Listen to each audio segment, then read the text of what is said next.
Assalamualaikum warahmatullahi wabarakatuh. Perkenalkan, kami dari kelompok 48. Nama saya Rizal Maulana Ridwan dengan NIM D1240093.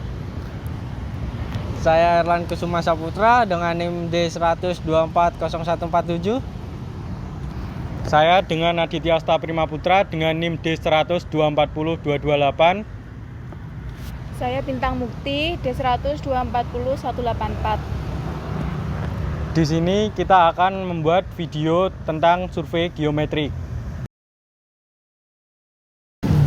Survei lalu lintas, pengertian proses pengamatan dan pencarian data yang berkaitan dengan segala hal yang mempengaruhi lalu lintas itu sendiri. Karena lalu lintas merupakan interaksi beberapa komponen transportasi, maka data yang diperlukan juga menyangkut semua komponen tersebut. Survei geometrik jalan. Survei geometrik dilakukan untuk mengetahui penampang melintang jalan, cross section, panjang ruas jalan, median jalan, bahu jalan, serta berbagai fasilitas perlengkapan yang ada. Survei geometrik dilakukan pada bagian simpang maupun ruas jalan. Survei ini dilakukan pada saat sepi, sehingga tidak mengganggu lalu lintas dan menjamin data geometrik secara detail dan mencakup A. Kondisi geometrik suatu jaringan jalan. B. Klasifikasi tipe ruas jalan. C. Karakteristik ruas jalan. D. Lingkungan tipe lingkungan. E. Kelengkapan jalan lain yang berupa perambuan dan marka jalan. Survei hambatan samping atau HS, set friction. Survei hambatan samping dilakukan untuk menentukan tipe kelas hambatan samping pada suatu ruas jalan atau pendekat simpang.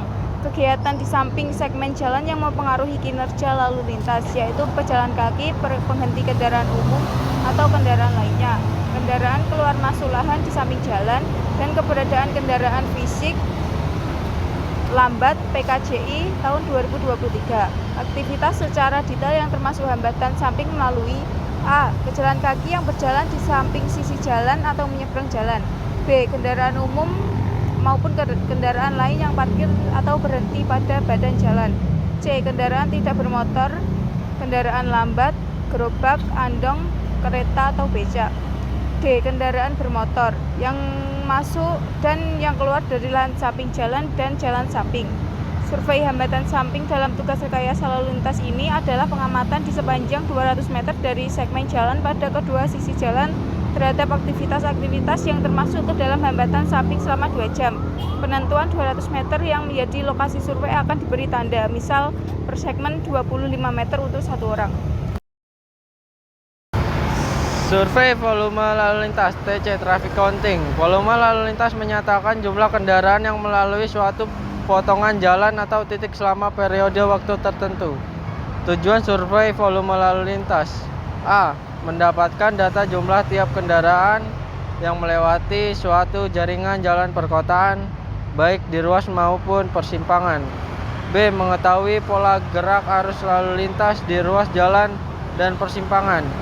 C. Mengetahui posisi peak hour, nilai-nilai peak flow rate, peak volume, dan peak hour faktor pada ruas jalan. D. Mengetahui posisi peak hour dan nilai peak volume simpang beserta distribusi volume tiap pergerakannya dilengkapi dengan gambar. Survei waktu tempuh atau travel time. Waktu tempuh adalah suatu ukuran waktu untuk menentukan lamanya perjalanan dalam menempuh suatu jarak tertentu. Tujuan survei waktu tempuh: A. Mendapatkan data waktu tempuh sampel tiap jenis kendaraan yang melewati suatu ruas jalan tertentu pada jarak pendek. B. Menentukan kecepatan setempat masing-masing kendaraan sampel. C. Menentukan kecepatan setempat rata-rata ruang dan kecepatan setempat rata-rata waktu tiap jenis kendaraan. D. Menentukan standar deviasi kecepatan rata-rata ruang dan kecepatan rata-rata waktu seluruh arus lalu lintas. E. Menggambarkan pola kecepatan arus lalu lintas selama waktu survei.